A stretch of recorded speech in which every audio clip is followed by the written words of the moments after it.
ముఖ్యంగా Duvvada Srinivas alias శృంగారాల Srinivas reels చేసుకునే ఒక వ్యక్తి ఈరోజు ఆకాశమంత ఎత్తున్న పవన్ కళ్యాణ్ గారిని ఈరోజు ఎన్డీఏ ప్రభుత్వం రాష్ట్రంలోనే కాదు దేశంలోనే నిలబడ్డానికి కారణమైన పవన్ కళ్యాణ్ గారిని రాష్ట్రమంతా దేశమంతా అంటుంటే ఈ శృంగారాల శ్రీనివాస్ మొన్న అసెంబ్లీ బయట వచ్చి ఇష్టం వచ్చినట్టు కారు కూతలు కూశాడు. వాటికి సరైన జవాబులు ఇవ్వాలని తిరుపతి నుంచి మా జనసేన నాయకులందరూ కూడా నిర్ణయించారు. ముఖ్యంగా నువ్వు అన్నమాట ప్రతిపక్ష హోదా, దయచేసి శ్రీనివాస్ నీకు ప్రతిపక్ష హోదా అంటే ఏమో తెలుసో తెలీదో నాకు తెలియదు. 18 సీట్లు ఉంటే కానీ యాజ్ పర్ ద రూల్ ప్రతిపక్ష హోదా రాదు. ప్రతిపక్ష హోదా నీకు ఇవ్వడం ఎన్డీఏ ప్రభుత్వం పని కాదు. ప్రతిపక్ష హోదా నీకు వైఎస్ఆర్ ప్రభుత్వానికి మీకు ప్రజలే ఇవ్వలేదు. ప్రతిపక్ష హోదా 151 సీట్లు గెలిచి 151 సీట్లు గెలిచి 30 సంవత్సరాలు ఏకఛత్రాధిపత్యం మాదే ఉంటుందన్న జగన్మోహన్ రెడ్డి గారికి మీ వైఎస్ఆర్ ఎమ్మెల్యేలకు ప్రజలే తీర్పునిచ్చారు. ప్రతిపక్ష హోదా ఇవ్వడం మా చేతుల్లో లేదు, ప్రజలు నిర్ణయించారు మీకు ప్రతిపక్ష హోదా రాదు. 5'2" హైట్ ఉన్న ముఖ్యమంత్రి తమ్ముడైనా కొడుకైనా ఎస్ఐ సెలక్షన్లో సెలెక్ట్ కారు. There is a rule. ఆ రూల్ ప్రకారం మీకు ఒక రూల్ ఉంది. అక్కడ 18 సీట్లు లేని మీకు ప్రతిపక్ష హోదా రాదు. అది తెలియకుండా నువ్వు బయటకు వచ్చి మీడియా ముందు కారు కూతలు కూస్తున్నావు, జాగ్రత్త. పవన్ కళ్యాణ్ గారు నెలకు 50 కోట్లు తీసుకున్నావు. మూర్ఖుడా, బుద్ధుందా నీకు లేదా? ఆయన ఒకరోజు నటిస్తేనే 2 కోట్ల రూపాయలు. 10 సంవత్సరాలు ఆయన తన ఉజ్వల భవిష్యత్తు, బంగారు భవిష్యత్తు అంటే అత్యంత విలాసవంతమైన సినిమా రంగాన్ని వదిలి పార్టీ తనొక్కడే పెట్టి 2014లో ప్రయాణం చేసి ఈరోజు మామూలుగా మీ యొక్క ప్రభుత్వంలో 5 మంది ఉన్నారు ఉప ముఖ్యమంత్రులు. ఉప ముఖ్యమంత్రి అంటే అర్థం తెలియకుండా 5 మంది ఉన్నారు. ఈరోజు కొంతమంది పదవి తీసుకుంటే వాళ్ళకి అలంకారం, కానీ ఆ ఉప ముఖ్యమంత్రి పదవికే అలంకారం తెచ్చింది పవన్ కళ్యాణ్ గారు. అది గుర్తుపెట్టుకోవాల్సిందిగా చెప్తున్నాం. శ్రీనివాస్, శృంగారాల శ్రీనివాస్ ఆయన డబ్బే సంపాదించాలనుకుంటే ఆయన సినిమా రంగమే ఆయనకి, కానీ తనకు ప్రజలకు సేవ చేయడమే లక్ష్యంగా ముందుకొచ్చాడు. మళ్ళా ఇంకొక మాట చెప్పావు, మా జగనన్న సభలకు తోలితే వచ్చే జనాలు కాదు, అందరికీ తెలుసు జగనన్న సభలు ఎలా పెట్టారు, ఏంటి, జనాలు ఎలా వచ్చారు అని. పవన్ కళ్యాణ్ గారు వస్తే సముద్రం ఈనిందా, చీమల పుట్ట పగిలిందా అన్నట్టు 10 సంవత్సరాల నుంచి ప్రతిపక్షంలో ఉన్న ఆయన వెంట ప్రజలు ఎలా వచ్చారో ప్రజలకు మనం చెప్పాల్సిన అవసరం, నువ్వు చెప్పాల్సిన అవసరం లేదు. అదే మీ వైఎస్ఆర్సీపీ యొక్క మీటింగ్లు ఎలా పెట్టారో ప్రజలందరికీ తెలుసు. మూడవది, మేమేమన్నా దోపిడీలు, దొంగతనాలు, లంచాలు ఏమైనా తీసుకున్నామా, మా మీద ఏదో మాట్లాడితే కేసులు పెడుతున్నారో అంటున్నావు. మీరు ఏ దోపిడీ చేశారో ప్రజలందరూ కళ్ళారా చూశారు కాబట్టి రోడ్డు పక్కన ఆ రోజు ఇసుక మేటలు వేసి దోపిడీ చేశారు, ఎర్రచందనం స్మగ్లింగ్ చేసి దోపిడీ చేశారు, ఫారెస్ట్లను ఆక్రమించుకున్నారు. లిక్కర్ వ్యాపారంలో టెంకాయకున్న వంకాయకున్న పేటీఎం ఉండేది, లిక్కర్లో క్యాష్ డీలింగ్ పెట్టి ఎలా సంపాదించారు, ఇవన్నీ లెక్కలు మా పవన్ కళ్యాణ్ గారు ఎప్పుడు చెప్తుంటారు. నాకు తెక్కుంది, దానికి లెక్క ఉంది. మీరు అంటున్నారే దోపిడీలు చేసామా, దొంగతనం చేసామా. మీ దోపిడీని ఒక్కటొక్కటి, ఫారెస్ట్ దోపిడీ ఏంటి, రెడ్ శాండల్ దోపిడీ ఏంటి, లిక్కర్లో దోపిడీ ఏంటి. ఇప్పుడు వేశారు కమిషన్, మీరు చూసారో లేదో, లిక్కర్ మీద కమిషన్ వేశారు. ఇసుక దోపిడీ ఎలా చేశారో ఒక్కొక్కటి సాక్ష్యాధారాలతో ముందు చూపిస్తాం. ఖచ్చితంగా నువ్వు ఏవైతే ప్రశ్నించావో వాటన్నిటి కూడా ఆన్సర్ త్వరలో ఉంది. అలాగే ఈ శృంగారాల శ్రీనివాస్ ఇంకొకసారి నోరిప్పితే ఏం చేస్తారో ప్రజలే నిర్ణయిస్తారు. ఖచ్చితంగా చెప్తున్నాం. పవన్ కళ్యాణ్ గారు ఈరోజు రాష్ట్ర దేశ ఎన్డీఏ ప్రభుత్వం నిలబడడానికి ముఖ్య కారకుడైన నాయకుడు.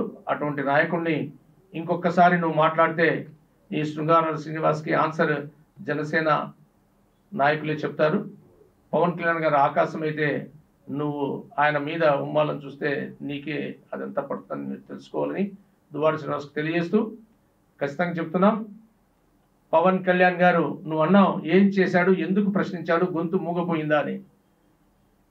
మొన్న కడప జిల్లాలో వీరబల్లిలో ఒక ఉద్యోగస్తుని అమానుషంగా మీ వైఎస్ఆర్సీపీ నాయకులు కొడితే హుటాహుటను వచ్చి అతని వైపు నిలబడి ఆ ఉద్యోగస్తుని వైపు నిలబడి మాట్లాడాడు పవన్ కళ్యాణ్ గారు. ఏ రోజు ఏ నాయకుడు కూడా అరకు అడవుల్లోకి వెళ్ళాలంటే నక్సలైట్ల భయంతో గజగజ వణికిపోయే చోట చెప్పులు లేకుండా వెళ్ళి ఈరోజు ఆ యొక్క అరకు ప్రాంతంలో కంప్లీట్గా రోడ్లు వేయిస్తున్న నాయకుడు పవన్ కళ్యాణ్ గారు.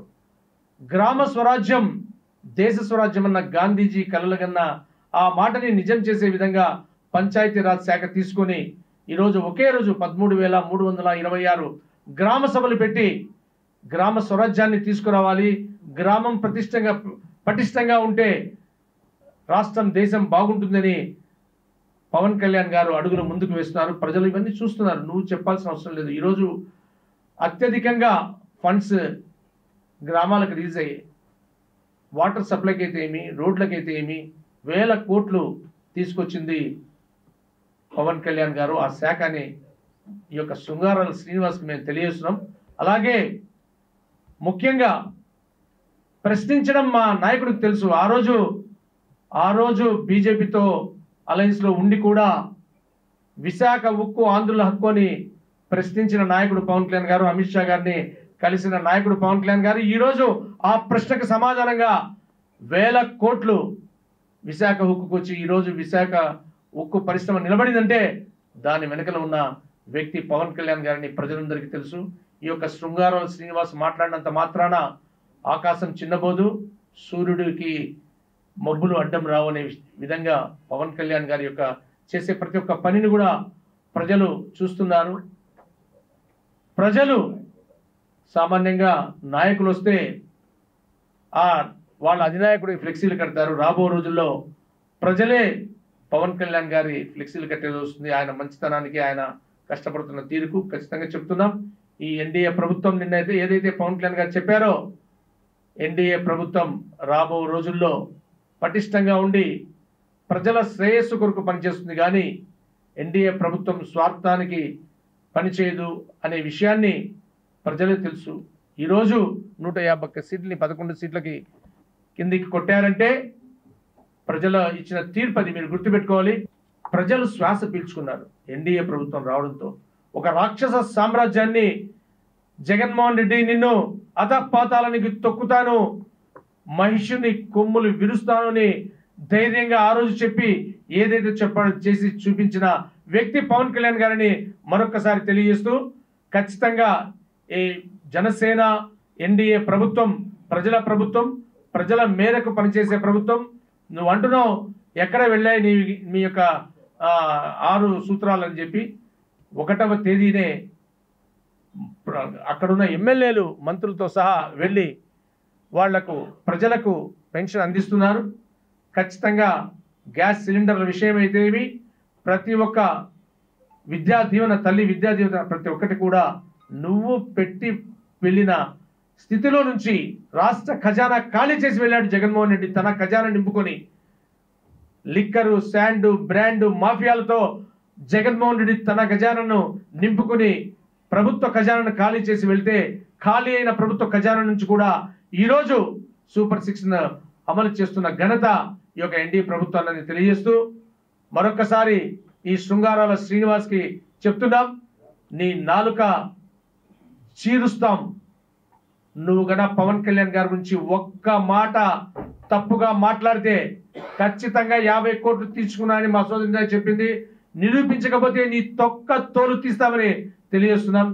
ఈ అవకాశం ఇచ్చిన మీడియా మిత్రులందరికీ మరొకసారి ధన్యవాదాలు తెలియజేస్తున్నాను. ప్రజలు తరిమేశా కూడా రాష్ట్రంతో మాకేం పని, బడ్జెట్తో మాకేం పని, మాకు ప్రతిపక్ష హోదా కావాలి, ప్రతిపక్ష హోదా కావాలి. ప్రతిపక్ష హోదా కావాలి అంటే జనాలు ఇచ్చిన తీర్పు అది.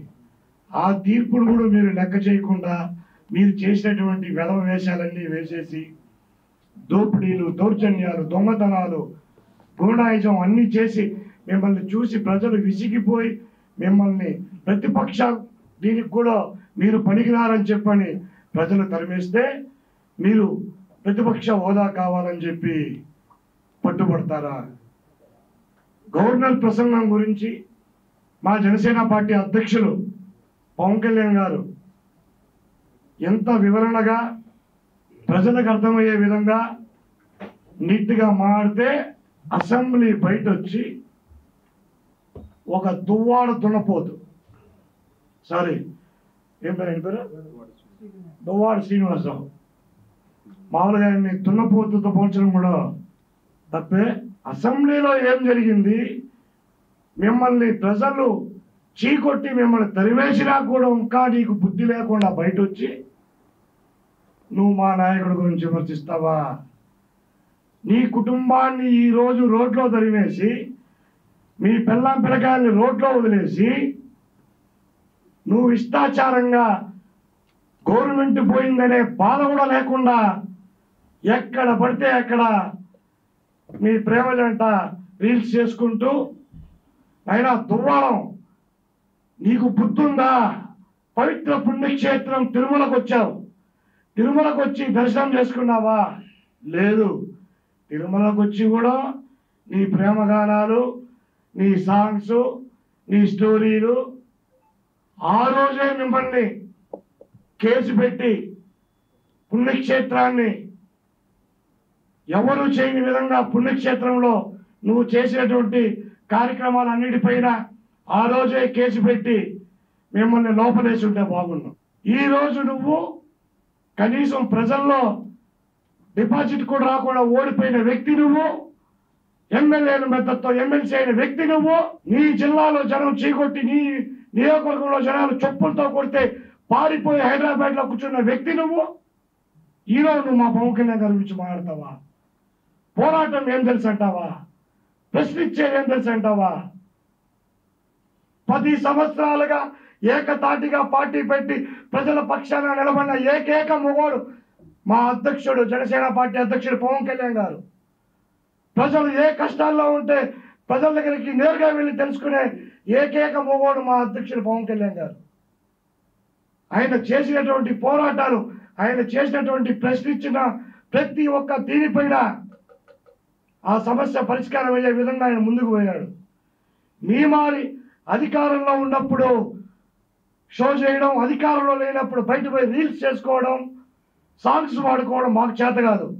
అధికారం ఉన్నా లేకపోయినా తప్పు జరిగితే తప్పుని ప్రశ్నించే ఏకైక వ్యక్తి పవన్ కళ్యాణ్ గారు.